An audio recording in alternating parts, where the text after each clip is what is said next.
Welcome in to another Running with the Timberwolves podcast on the Believe Sports Network. My name is Gabe Anderson, and I'm joined, as always, by Chris Emerson. Chris, how we doing? Hey, we're doing good, man. Season's about to kick off. Can't be more excited. Absolutely. The Abu Dhabi games were today. Knicks taking on the Philadelphia 76ers. Got to watch Karl Anthony Towns. And someone who watched some of that game was our guest today, Charlie Walton from Zone Coverage. How you doing, Charlie? I'm doing great, guys. I'm ready for the season to start, and I'm really happy to be on with you guys.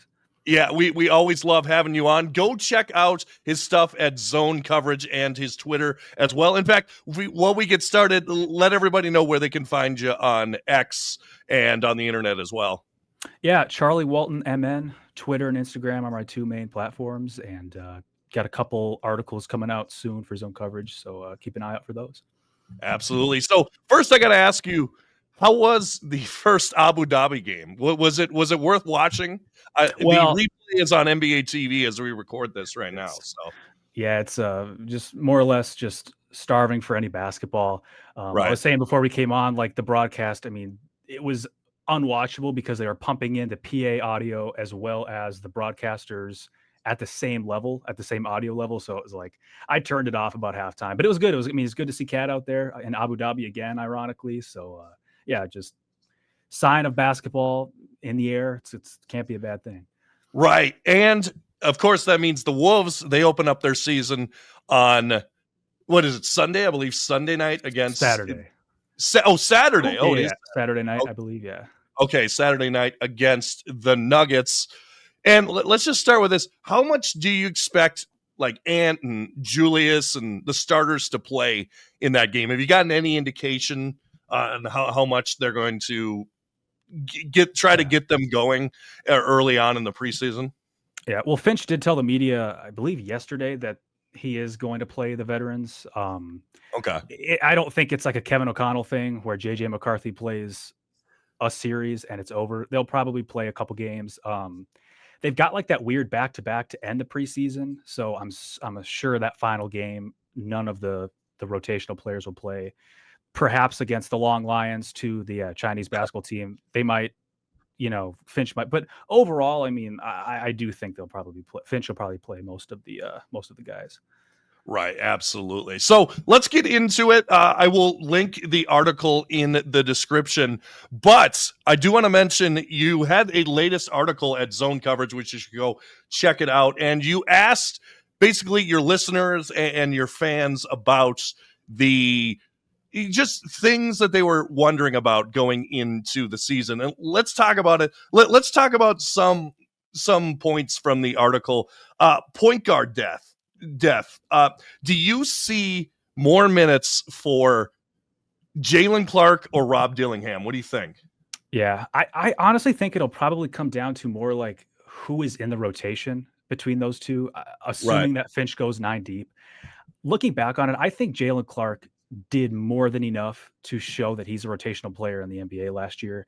He defended at a very high rate, shot 40% from 3. Like, there is always a role in the NBA for that type of guy. But the fact of it is with the Wolves, when you look at it on paper, they much more need a guy like Rob Dillingham. I think another point guard, another primary ball handler, more than they need another off-ball shooter who can defend. I know they lost Nikhil, who is exactly that type of player. Terrance Shannon Jr. is going to step up in place of him. But if I had to guess, I would say I'm leaning towards Rob Dillingham being in the rotation come game one in Portland. I don't think it will be Dillingham and Clark both in the rotation, meaning a 10 deep rotation by Chris Finch, but we'll see. Hey guys, just wanted to pop in and say that we are excited to be working with 612 Tees again this season. 612 Tees is an awesome local company that makes comfortable and affordable unique tees for you to wear on game day or any day to support your favorite Minnesota teams. Check out these elite Wolves tees like the Minnesota Ice tee with Ant-Man about to posterize a poor defender. Or maybe you're looking for a big jelly shirt like this classic Nas Jaws tee. Or maybe you want to sport the future with this fresh-looking Rob Dillingham tee. Vikings fan? Well, 612 Tees got you covered with Justin Jefferson tees, Harrison Smith tees, and even the super freak Randy Moss on your chest.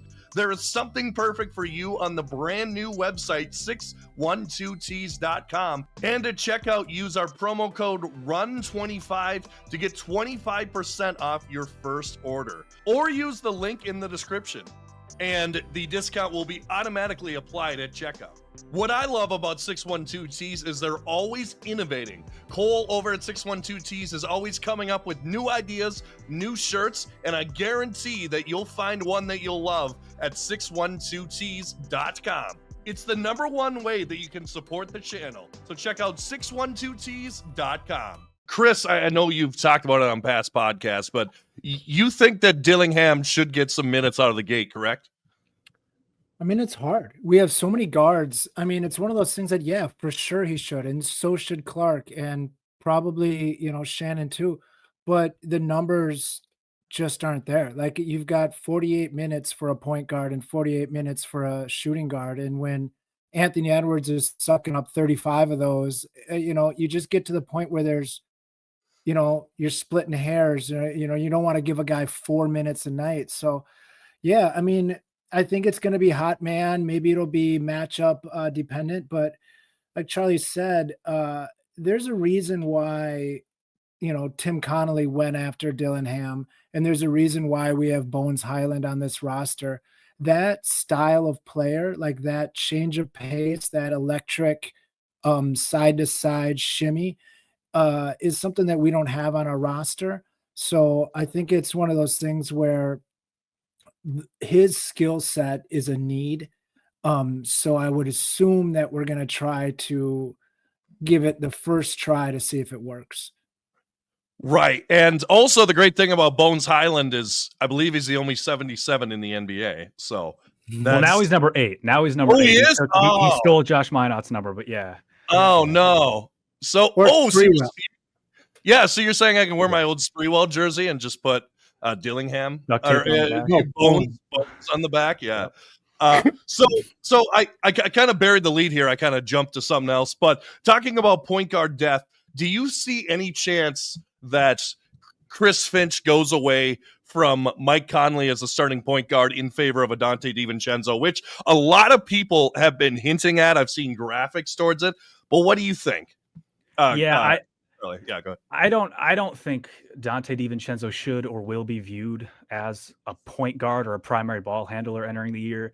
Chris Finch told Britt Robson in that mid-post interview, like, he prefers Dante when he can be that off-ball floor spacer. And that's just, I mean, it's the proof's in the pudding. That's where Dante's at his best. And like, yes, he was able to step up and replace Mike Conley last year. But then when DiVincenzo came back from his injury, it was still Mike in the starting lineup. I think the player that Mike Conley is going to be this year, which he wants to be that quarterback type of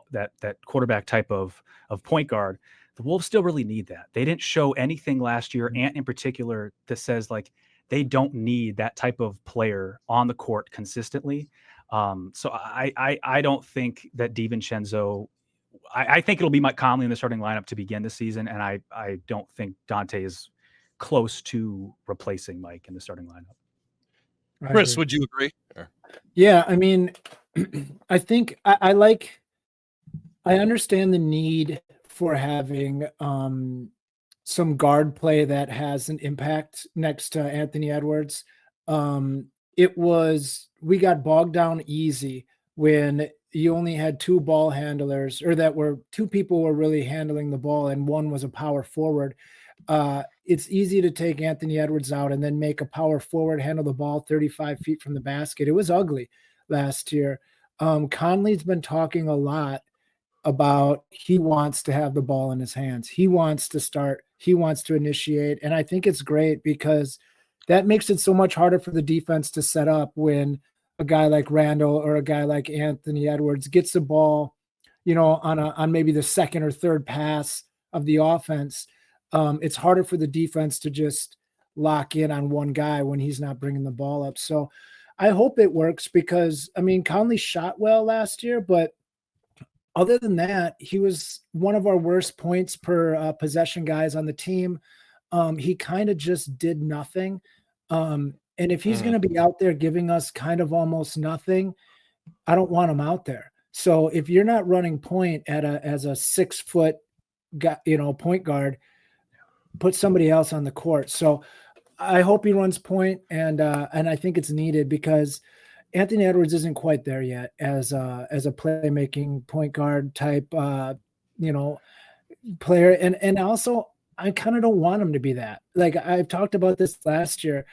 I kind of like Anthony Edwards in the mode of when the ball comes and swings to him, he's in attack mode every single time, like downhill every time. Sure, you can play off that a little bit, but I like him to be just in pure kill mode whenever he touches it. Yeah, I like Anthony Edwards a lot more when he's in attack mode for sure. And I think it brings up something interesting. We talked a lot about the Nickeil Alexander-Walker trade, and it's crazy to think about that a guy like Nickeil Alexander-Walker is like the top free agent, or not really free. I know it was a sign and trade, but he's like the top guy people are trying to get on their team. He's basically the talk of the free agency class. Are we overblowing the significance of losing Nickeil Alexander-Walker? That's just what I wonder. Is it just because, like I was mentioning, it was a small free agency class, and he's just a guy? Oh man, they're gonna miss Nickeil Alexander-Walker.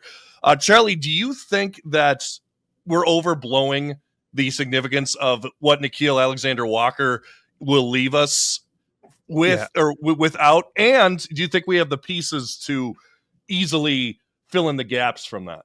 Yeah, I do. I don't know how concerned the team is. I'm personally, I don't think it's that big of a loss, which is unique to have a player that's as good as Nickeil. And the Wolves for these last couple of years had 2 all defensive level perimeter defenders with Jaden and Nickeil.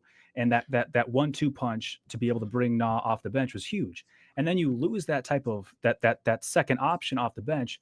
And it's like, okay, we've got a 25-year-old second-year player who is more than ready for this opportunity that's going to fill in for him. And then you also, like we mentioned, we've got Jalen Clark off the bench who defends at a very high rate. So the Wolves certainly have the depth to make up for Nickeil leaving, which is just is really rare when you think about it. It's very unique to them. Yeah, I tend to agree. And it's just a thing, like, people are freaking out over like the second or third guy off the bench. And I know people love him because he's 3-point shooting. He was one of the guys who could attack the basket at times. And then of course his defense. But what do you think, Chris? How big of a loss is Nickeil? I mean, I think the loss is going to be in the shooting. I mean, he shot darn near 40%. At 4 or 5 a night. He had played 25 minutes a game. So it's going to have to come down to somebody's going to have to help with that shooting. His defense was fine. I think he really struggled bringing the ball up to the point where it's almost a detriment to have him quote unquote as a point guard or when he brought it up, teams really attacked him in that mode. Defensively, Jalen Clark, I think, is easily as good, if not better. A little bigger body. I think he can handle a little more of the weight. I love the way Clark does the little things, offensive rebound, tip balls. Like he does that sort of stuff better than anyone on our roster, to the point where people should probably watch what he does to take some tips. I don't think it's going to be a big miss. We just need to find some more shooting. I mean, on a roster that has Rudy Gobert, who's a 0, for shooting, from range, obviously. And what about his fadeaway in Game 7 against Denver? I'm talking for 3. No, if he's got that in his bag, let's see it.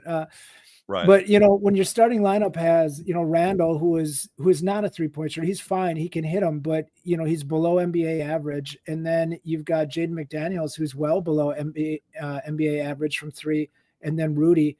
It's hard to have 3 guys that just don't shoot on the rosters as a starting. So we're going to have to find shooting. But, guys have to step up. That's how the game's played. Right. And it is crazy when I talk about Rudy Gobert that I have to go back to a shot from like 2 years ago when talking about shooting with Rudy. Yeah. I mean, that was a big shot though. At that point of the game, I think it was like a tie game that really turned the momentum. We always see Rudy in these like things. I know he didn't play internationally this year in the Euro Cup, but like we always see off season where he's just draining 3 after 3, and then doesn't translate in the NBA. I think that just goes to show how good NBA players are. Like before games, Rudy typically will hit at least 1 3, and like I mean his form's a little got a hitch in it, but it's like these guys, even the players who don't shoot threes, like I mean just because they doesn't shoot them doesn't mean he can't, right? Like right. And it also shows like not only how good they are offensively, like how good these guys are defensively as well, even if they don't show it all the time. Where Rudy taking a jumper isn't even a feasible option. But watch highlights of Dwight Howard and JaVale McGee as 7 foot, guys who've never shot a 3 in their life. You can watch plenty of clips where they'll hit 6 or 7 in a row in an empty court, and people are like, whoa, he added this. And it's like, no, he didn't. Yeah. It's just empty. Like, you can't do that in a game. No, these guys are amazingly talented, all of them. So I want to go back to Dillingham a little bit because I feel like he's a big piece to this. My question is, let's say the Wolves, even if they get off to a good start and Dillingham isn't really part of the rotation, maybe he gets 5 minutes here, 5 minutes there, isn't really part of it. Is it possible, Charlie, that the best thing for Dillingham, the player himself, is a change of scenery? Now, I know that it's you don't want to give up on your guy that you traded up for, a first round pick that you traded up for, particularly after the Rudy Gobert trade where you traded away a lot of first round picks. But let's say for some reason everything's going fine except Dillingham is out of the rotation. Could you see a change of scenery for Rob Dillingham maybe at the trade deadline, or do you think that the Wolves are dedicated to the development of Rob? Yeah, I really haven't even thought of that. The only way, thinking about it now, that like I could maybe see that be feasible is if, like, let's say Mike Conley's not in the rotation at all, and neither is Rob Dillingham. So let's like maybe Mike's to the point where like Chris mentioned, maybe he's just not that, and he's Father Time is here. He is a liability to have on the court. I don't think that'll happen, but maybe it is. 20 games into the year, Conley is completely out of the rotation, which would be a little incredible for that to happen. But if that happens and Dillingham is not playing, then maybe I guess you'd be like, okay, what's the deal, Finchy? Like, let's. But no, I mean, I think the only change of scenery that he needs right now is just to go from the bench to the court. Like, I think at a certain point with Rob, like, I don't really see how he isn't in the rotation at some point this season. Like, at a certain point, you just have to take your lumps with him. And it's similar in a way to JJ McCarthy. Obviously, there's not as much pressure on Dillingham as there is on McCarthy to perform right away. But it's like, you got to see what you have. And I understand last season it was different and circumstances, but Finch knows who he has right now. He knows what Dillingham is. He's whatever, right? But at a certain point, you just have to go out there and be like, all right, you're going to get at least 10 minutes a game. Prove to us that you are going to be the replacement to Mike Conley, going forward. Right. I just kind of wanted to throw that out there because, like, I just feel like there are some young players who just get drafted for whatever reason to a pretty decent team, and then they just get buried. Like, they have all the talent in the world, they just doesn't work out, and then they get automatically pressed as a bust. But look at Kuminga. Yeah. I mean, Kuminga's kind of stuck in that situation. He was a top 5 pick or whatever, and then he was behind Draymond Green, and he's never really got a look. Now he's making $25 million coming off the bench, and they don't like him there, So, I mean, it's tough. Dillingham is 20 years old. He was super young when he came in. He definitely has size issues. But I mean, in a vacuum, say we do try to move him. If he's not playing for us or not being worthwhile his value is going to be next to nothing. So you're not going to get anything worthwhile back. So you might as well hold on to the young pup and see what happens. But like you were saying, just in Magic Land, would it be better for him? Yeah. I mean, he could be playing, 30 minutes a game in Utah right now. And that's, probably a great way to build your abilities up. But Also, maybe sitting behind a guy like Mike Conley that will show you how to read the defense, when to pass, when not to, when to attack, when not to, Right. has value too. Right, absolutely. And it's crazy how things change because back, like, let's say 10 years ago, the Wolves would have been the place where Dillingham is playing 30, 35 minutes a night. Now he can barely get on the court. So it's just crazy how things change. Finch said that he wants Dillingham to work on attacking the paint and then playmaking from there. So not necessarily, he didn't necessarily say scoring. So he must think there's enough scoring around Dillingham. And obviously he wants him to use his gift to score, but maybe that's why Bones Highland is kind of an insurance policy there as well. So let's move on to another young guy, Terrance Shannon Jr.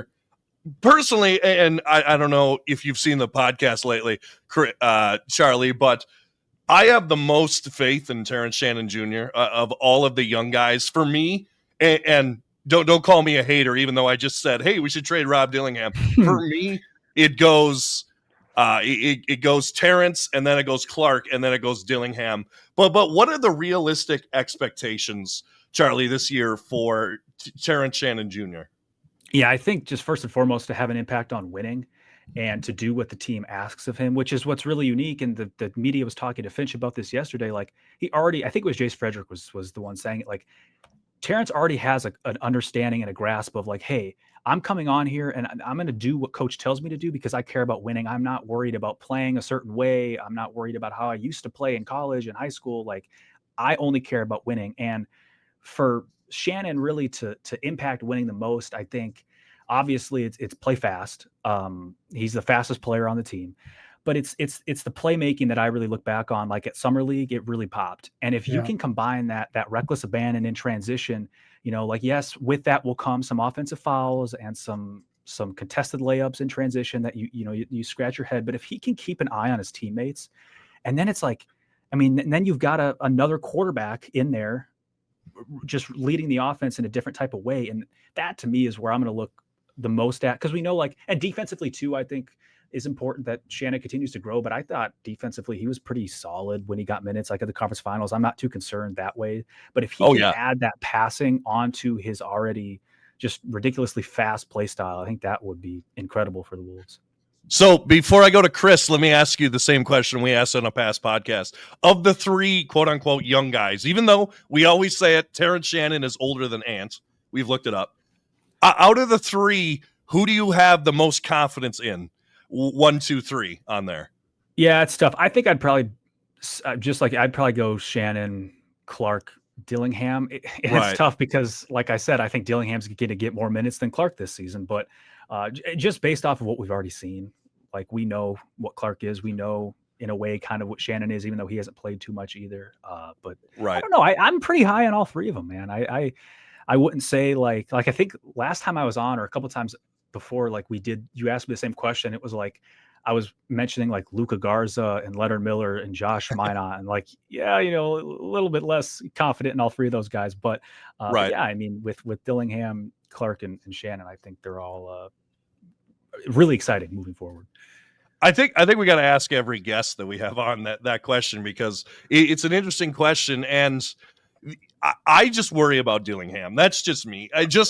His inability to finish at the rim, even in Summer League, he had problems finishing at the rim. I don't know, and then just being too small on defense. But that's just me. Chris, what are you looking for from TSJ this year? He's got to hit his shots. He's got to be a consistent 3-point shooter.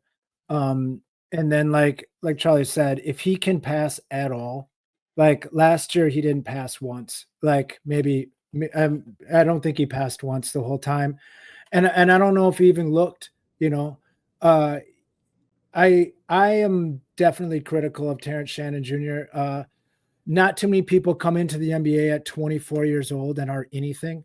Like there's probably not one first-round pick in the last 15 years that's been 24 years old that's been a rotational player. So am I saying that this guy can't be that? No, he could be, maybe. It's just all of history says probably not. he's always been bigger and stronger than everybody. I mean, you're playing college at 24, you better be scoring, a lot versus 19-year-old kids. Like, so I'm not impressed by that. I think his athleticism's a little overblown. People want to act like he's Vince Carter. He's not. But what he is like Charlie said, he's super aggressive. And that sort of downhill aggression catches people off guard because not too many people in the NBA just close their eyes and run directly at the rim as fast as they can.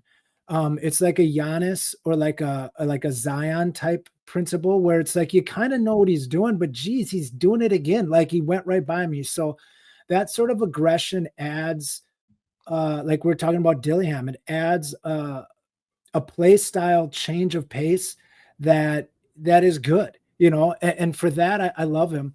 But if he's not shooting, I don't know, 37% from three, I don't think he can be on the court, like unless he's a noticeable passer.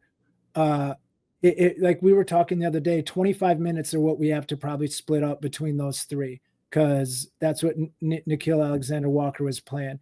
And he would ask me how I would split it up, and I would probably go 15 for Clark and 15 for Dillingham and 0 for Shannon, just because I think going forward, those two can have an impact on the game in multiple levels.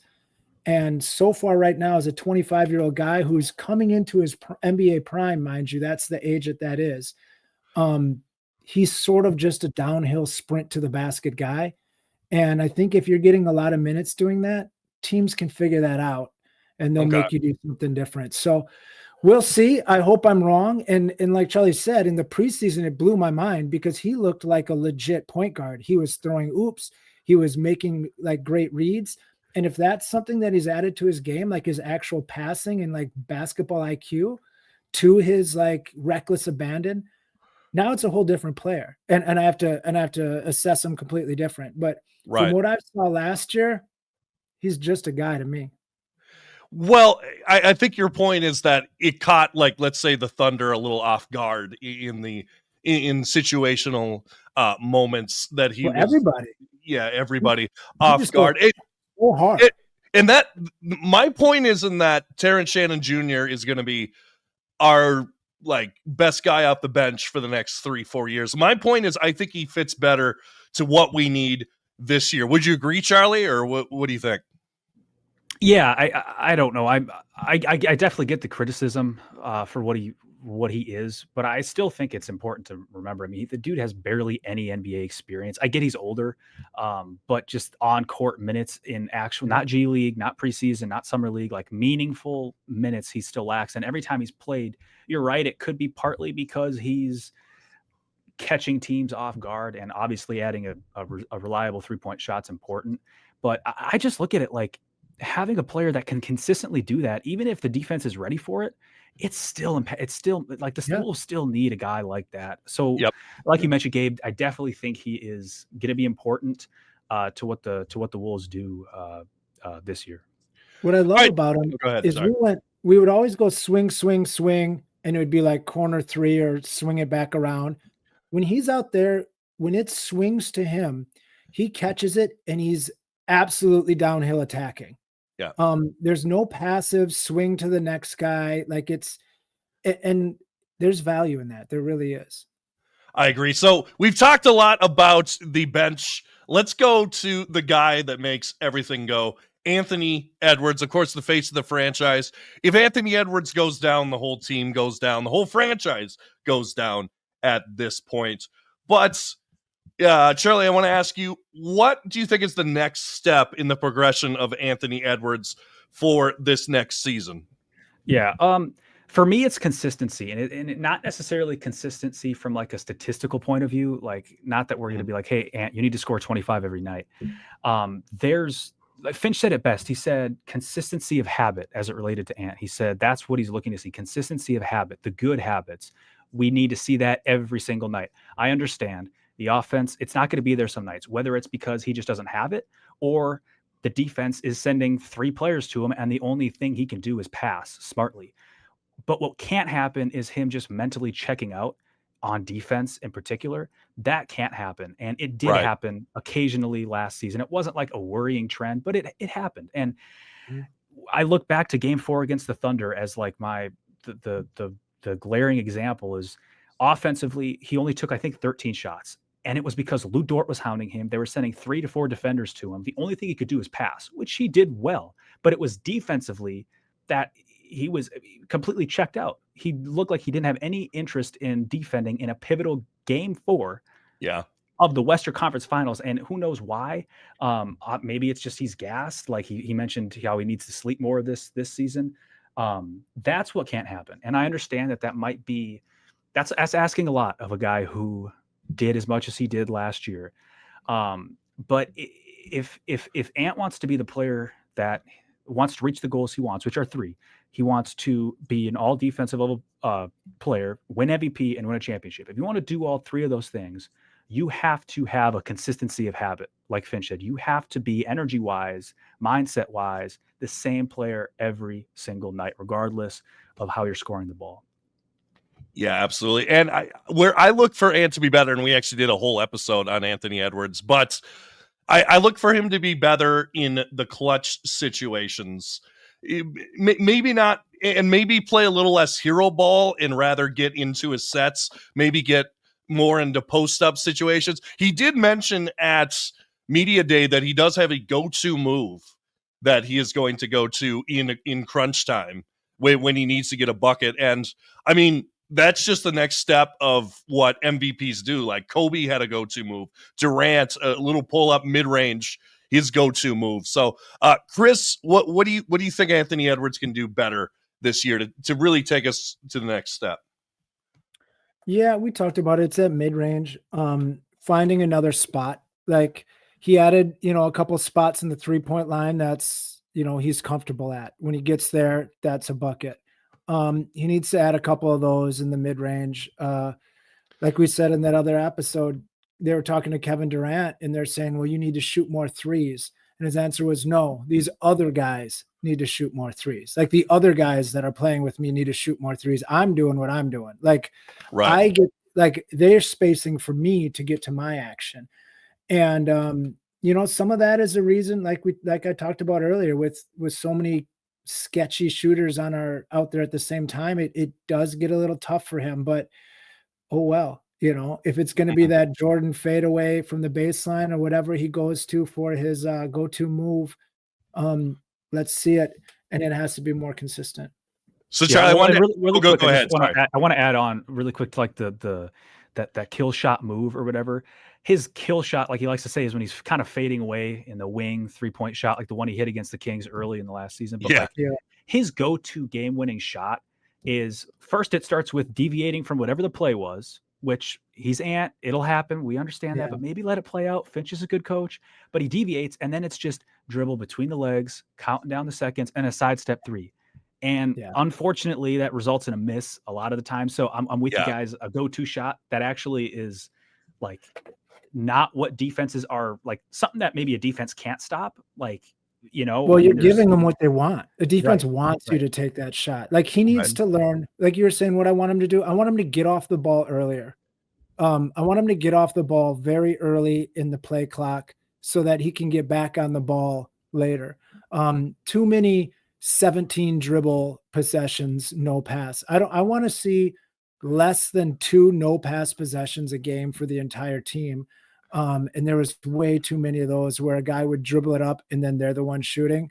I would cut you. I would take you out of the game if I was Finch early in the season. Be like, all right, if you want to do that, that's not how we're doing it. Finch supposedly is all about ball movement. Well, we need to see that. By the way, I just want to mention when you said you want less than like two pass possessions, it brought me back to 6th grade basketball. And I'm sorry, I got to tell this story real quick. 6th grade basketball, we were like the best team and it wasn't even close. It was like some church league.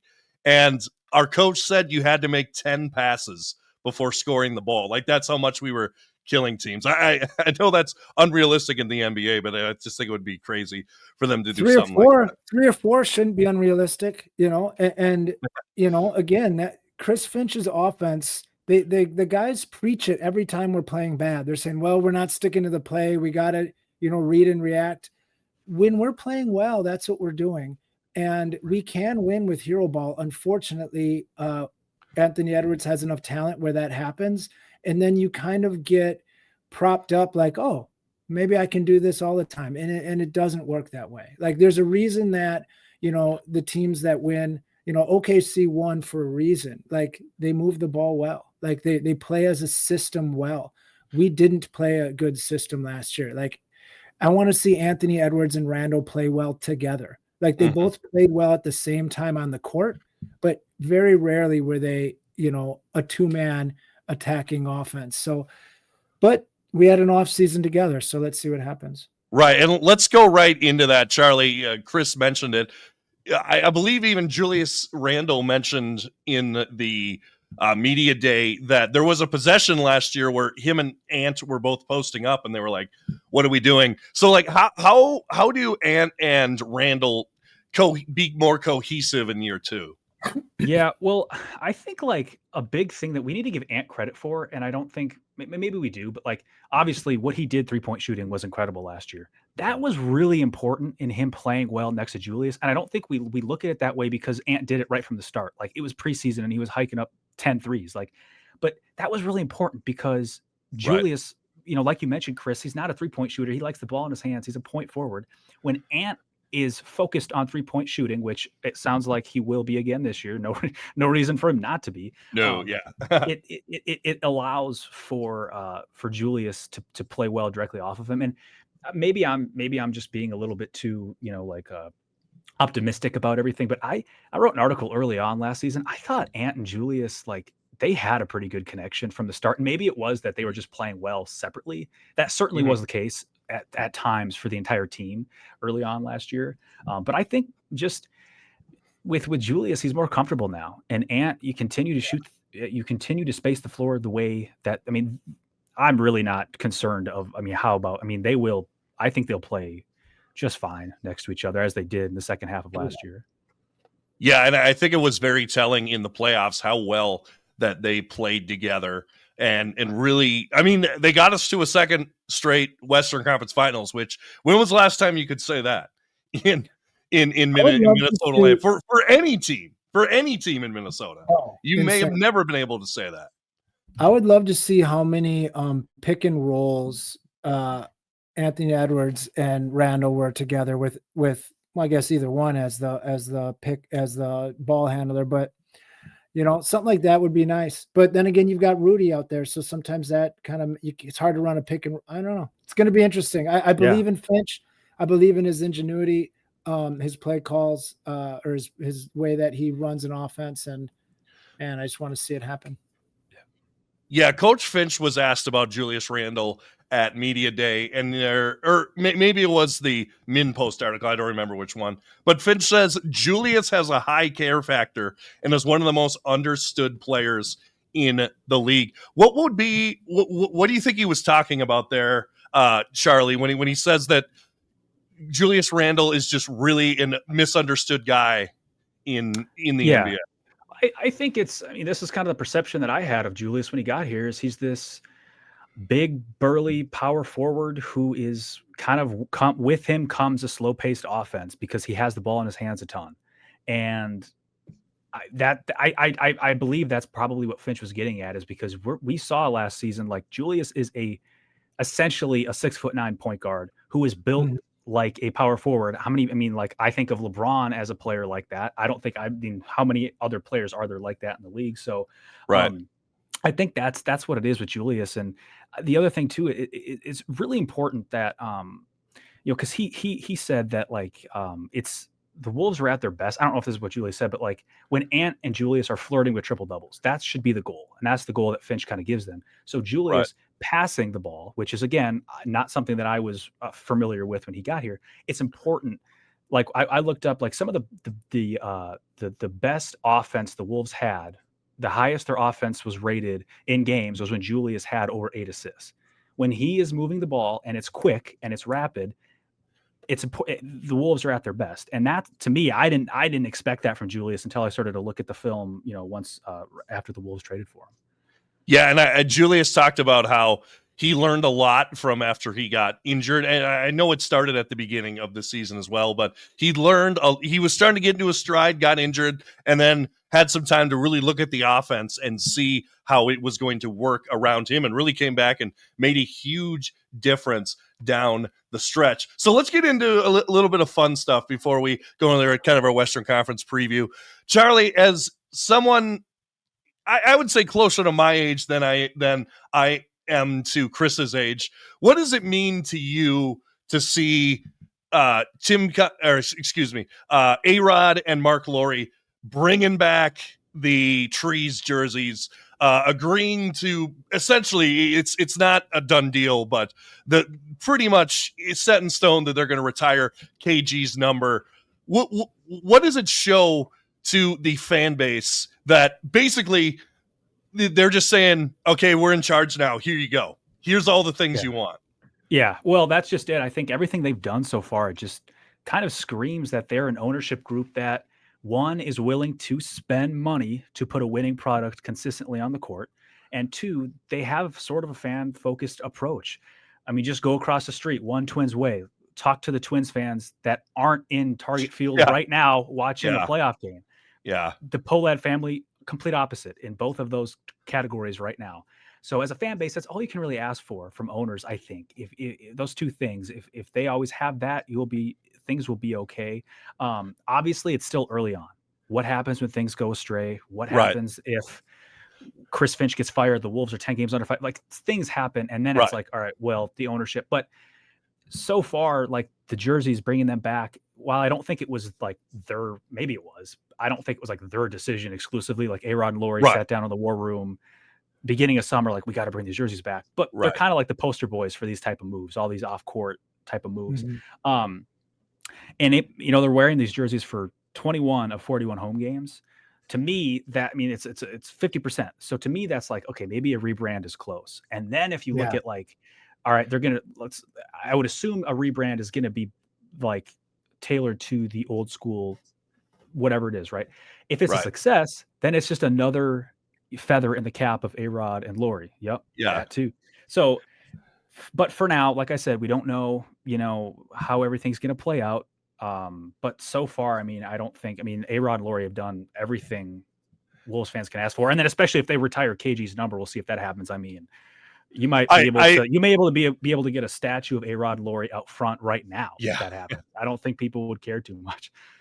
Just from being in attendance for when KG came back the first time as a Boston Celtic, and he didn't even play. He didn't even play that game, but it was a terrible Wolves team, and it was packed. People are going to make a big deal out of number 21 going in the rafters and being the first Minnesota Timberwolf to go in the rafters. Obviously, Malik Sealy's up there as well, but it would be nice to have another Wolves representative next to all the Lynx players up there. Chris, I know you hate the black jerseys bad, but which is a terrible take. But I'm gonna let you talk about what you've seen ownership doing. All I am. Wait, hang on a second. You actually he doesn't like the black jerseys? Well, see, I'm only bringing this from a college design major, like an art major's perspective, not a root for the home team perspective. Right. I look at it as everyone's brainwashed because we were good when those jerseys were worn. Turns out most of the times when you're winning, people like the way that looks.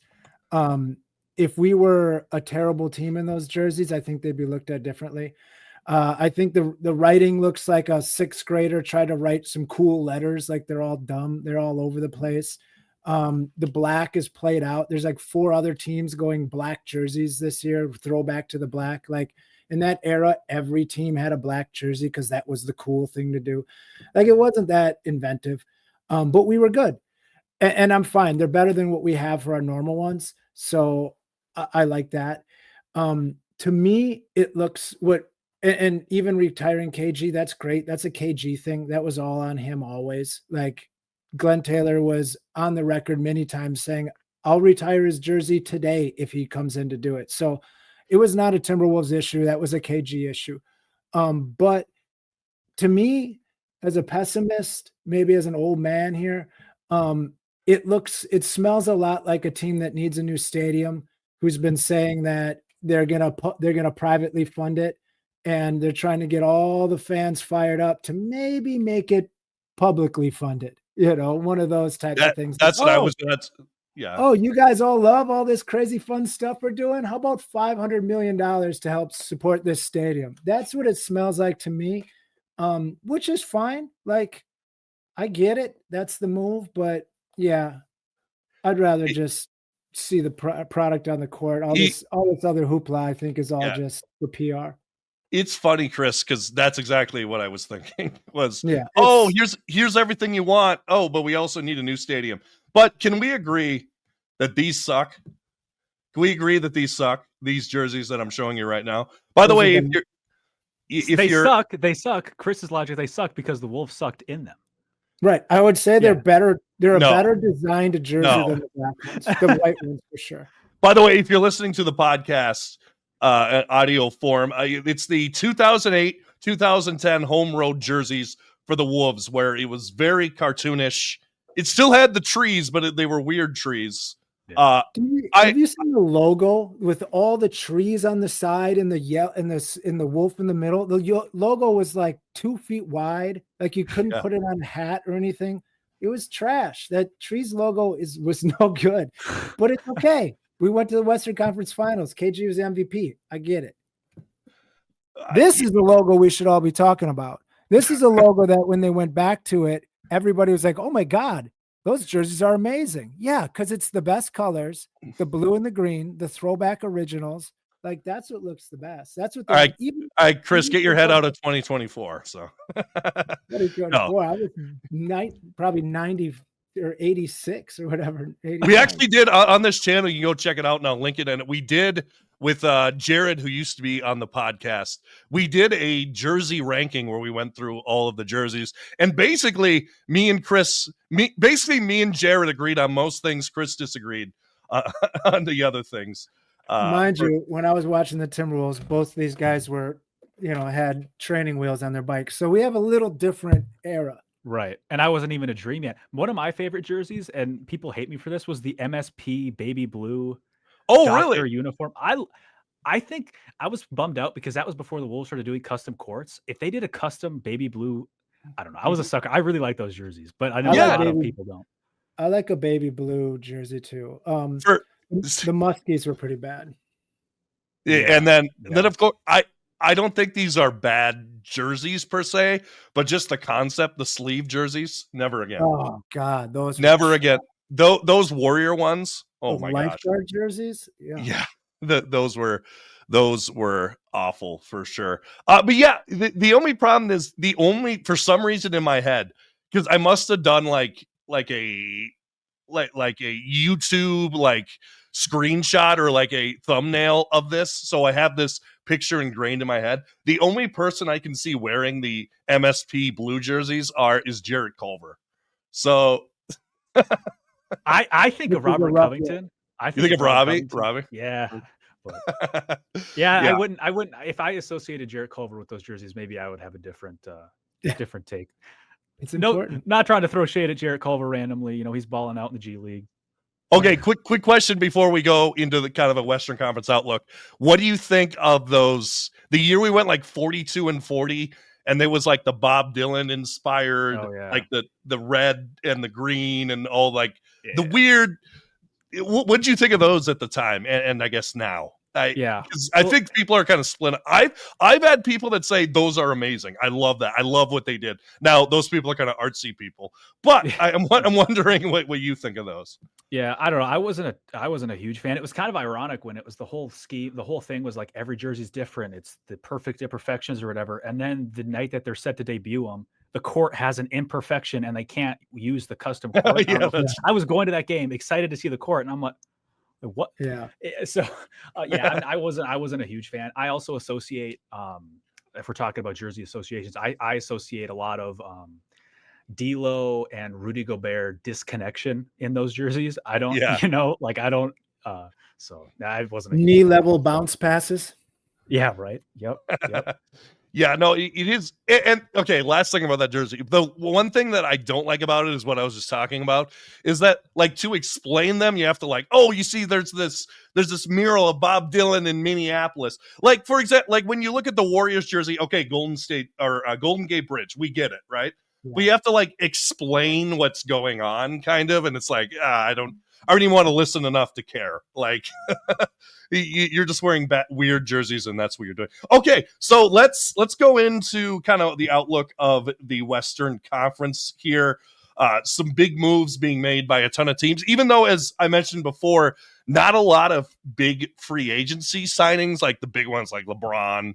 I guess Kevin Durant got traded, but like not huge ones, but I think significant ones. In your eyes, who in the Western Conference are some of the teams that you think got a lot better this offseason? Yeah, Charlie? well, I mean, certainly Houston. You bring in Kevin Durant. I mean, that's a big addition. Losing Fred VanVleet hurts. Yeah. Not in the West. Orlando Magic, they had a really good offseason. Yeah. I was watching SportsCenter the other morning, and their ESPN Sportsbook for like their picks to win, or the odds to win the finals. The Orlando Magic have better odds to win the finals than the Timberwolves do, and I was a little bit like thrown off guard. I get they had a good offseason. Desmond Bane's a good addition. Tyus Jones, little high, I thought. Maybe a little bit of bias in there, but the biggest team for me, the Denver Nuggets. Yeah. I mean, to bring in Jonas Valanciunas, Bruce Brown comes back, Tim Hardaway Jr., and then you trade for Cam Johnson. On paper, that's a really, really good offseason. They were already a good team. I honestly think they'll probably be up there with OKC at the top this year. I tend to agree. Some of the other ones, I mean, the Clippers got geriatric. I mean, they got old. They are one of the oldest teams probably in NBA history. Like, it is.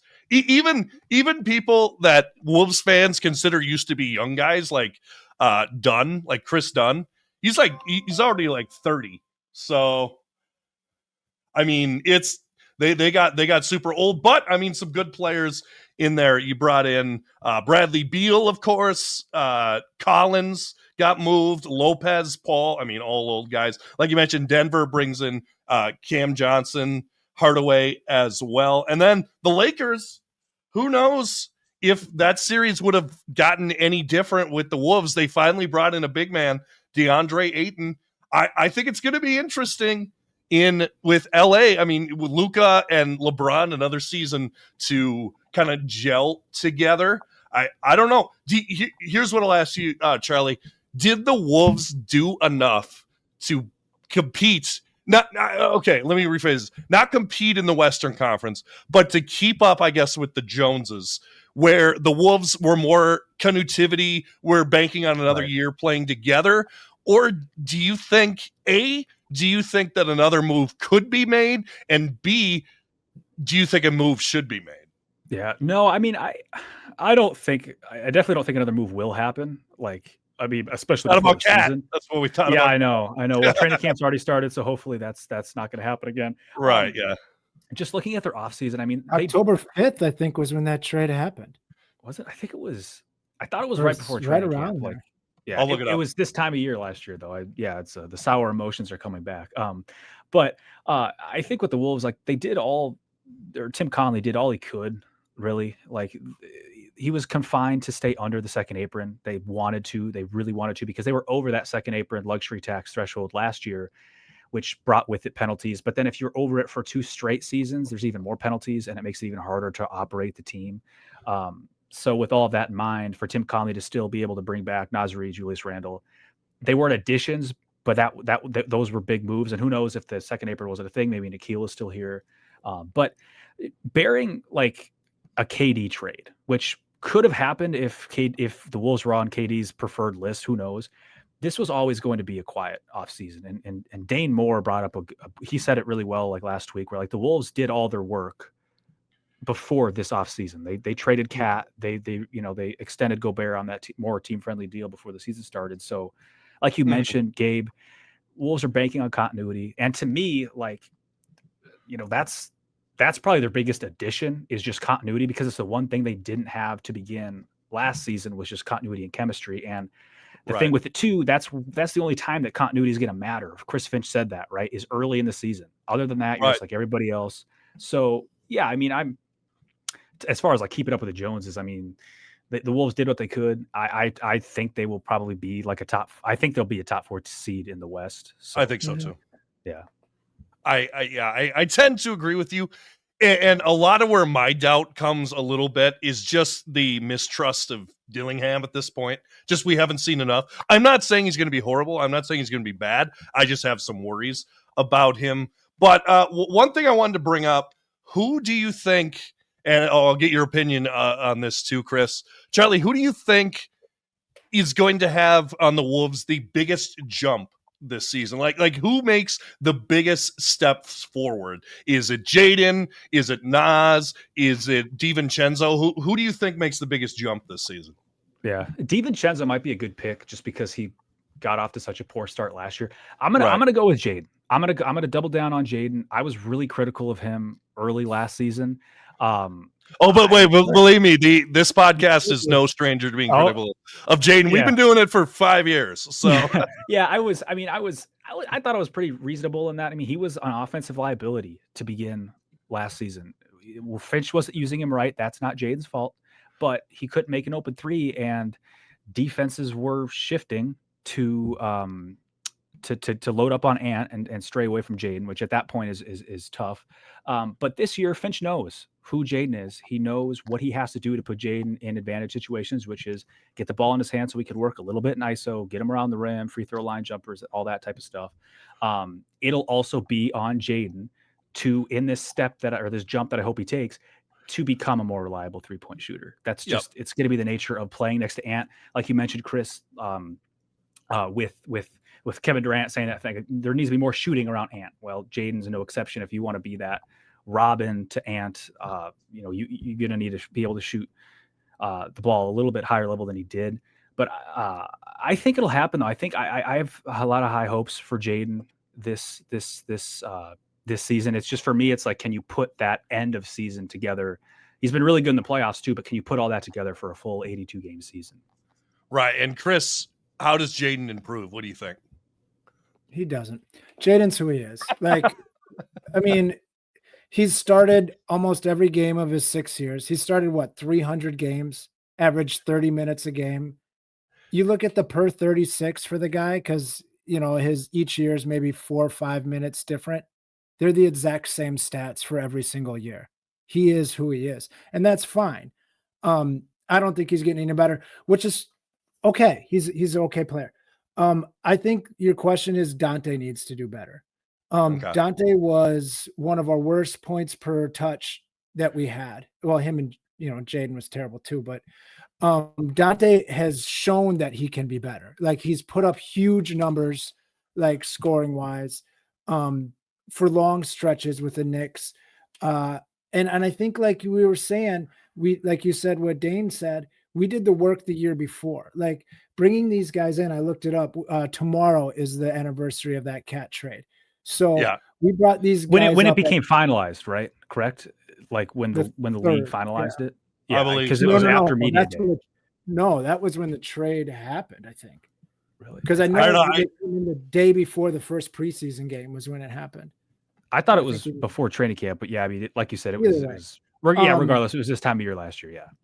So these guys need to step up. They need to perform. Dante, especially, he needs to be, what we brought him in here to be. If that's scoring, 25 points a game here and there, like, of course you're not going to average that, but we have to have a guy that can pop off and give us 20, 25 points a game. Nas needs to play better. Like, we all love Nas Reed. Everyone loves Nas Reed, but I mean, he averaged 14 points a game last year. Like, we need more than that, because we really only have 2 offensive players in our starting lineup with Anthony Edwards and Julius Randle. So we have plenty of offense to go around, of offensive needs to go around. So Dante needs to play better. He has to be like somebody the defense is worried about. And Nas has to do better. There's a lot of games where he would get like 8 points. It's unacceptable. Like, at this point in your career where you're making the money you're making, you have to be consistent and you have to be impactful all the time, or it's time to move him for something. Like, I love Nas. I've been one of the biggest Nas guys since the day we drafted him. But I think this is a big year for Jaden and Nas. Like, we both gave them contracts. We've been to the Western Conference Finals 2 years. Rudy's not going to get much better. Julius Randle isn't going to get much better. Like, this is who he is. Anthony Edwards doesn't have that much room to keep going up. Like, you're top 5 in the MVP already. So, like, if these other guys don't make the big step to put us in the next level, why are we going to keep rolling the same stuff out there every year? Like, something needs to change. This is year 6 for a lot of those guys. Like, if you don't make a step up from scoring more than 12 points, 13 points a game, you're not the guy. Yeah, maybe we should just put in Bones and he can score 20 a night. I think people might be selling Bones short. Like, we're talking so much about Dillingham. It wouldn't blow my mind if Bones Highland ends up playing more minutes a game than Dillingham by the end of the season. And I don't think that's a knock on Dillingham. Dillingham's 20 years old. He's still figuring it out. Bones has legit NBA chops. He's scored, 20, 30 points in games. Like, he's been in some of those battles. He's played in LA. Like, he's had pressure on him. I don't think it's completely out of the question to say that a guy that your president of basketball operations has chased all over the NBA trying to get multiple times and finally gets him in, goes out of his way to sign him again to another deal. I don't think that guy's just going to be sitting watching. Like, it's possible that he's going to smell the court, and if he's successful, best man win. We're not here really to develop at this point in our team. So I think it's on Dillingham himself to develop, and we're here to win. Charlie, do you see Bones getting any minutes this year? Getting some time? Yeah, I mean, that's the toughest part, I think. Like you mentioned, Chris, it's just how does like, what's the path for Bones to even show that he is ready to play for the Wolves? Like, to me, it's like it would have Mike to be has to go down. Dante probably has to go down. Maybe Dillingham, like he's very deep still. I understand like the NBA experience. And I think it's important to mention, like, Chris Finch apparently wants, or he has said that he wants Dillingham to focus more on, ball movement and being more of a point guard than scoring. Whereas like with Bones, he's a scorer. That's what he does. That's what he's always done. So for him to be out there, it's a little different than, like, I get him and Dillingham movement wise are similar, play style wise, or at least what the Wolves hope that they could be play style wise, maybe a little bit different. So yeah, I don't know. I mean, I'm not expecting Bones to get any minutes unless it's like an emergency break the glass. We've got 3 guys down. Bones, show us what you got type of thing. Right. It is interesting in our in the early conceptions of our podcast, one of our biggest videos was talking about Bones Highland. So for some reason, and that was before he was on the team, for some reason, the algorithm likes. Well, that could have just been Brandon Beck rewatching it like 100 times. That could have just been him. Well, hey, either way, we appreciate it. Just next time, leave a comment, Brandon. We appreciate it. Well, we've gone about an hour here, so I think we'll put an exclamation point on it there. Actually, one last thing, just quickly, Charlie, what seed, and maybe we can revisit this when you're on later, where do you expect the Wolves to finish in the West this season? Yeah, like I mentioned, I think they'll be a top 4 seed. Top 4. Yeah, I think that should be their goal, at least regular season goal should be to be a top 4 seed. Then you get home court advantage of the first round. You start the playoffs on the right foot. It's going to be tough though, guys. This West, just keeps getting, for some, I mean, Chris Finch can't understand it either. Like, the West just keeps getting difficult. And like, the East has never been, and has not been quite as difficult for a while. And now the East is wide open. Like, it just keeps getting so difficult. So Chris Finch said, a good record this year, a top 4 or a top 5 record might be 42-40. Like, I don't know if it'll be quite that, I think Finch was, going a little bit overboard there, but still, it's going to be very tough. But this is a well put together team. They've got that continuity to help them get off to a fast start. So I think top 4 is feasible. Absolutely. Well, Charlie, thanks so much for joining us on this episode. You are always welcome on the show. And once again, tell people where they can find you on the internet. Yeah, Charlie Walton, MN, Instagram, Twitter, the 2 big ones. yeah, just look for my stuff at Zone Coverage. I'd appreciate it. So, and then thanks again, guys, for having me on. This is always a really fun time. Yeah, absolutely. You're welcome anytime. Chris, thanks so much for being here. Yeah, no problem, man. Hey, thanks for watching Running with the Timberwolves. We do long-form podcasts as well as short-form opinionated videos, which you can check out on our channel. Don't forget to use the promo code RUN25 for 25% off at 612tees.com. The link is in the description. Have a wonderful day, and as always, go Wolves.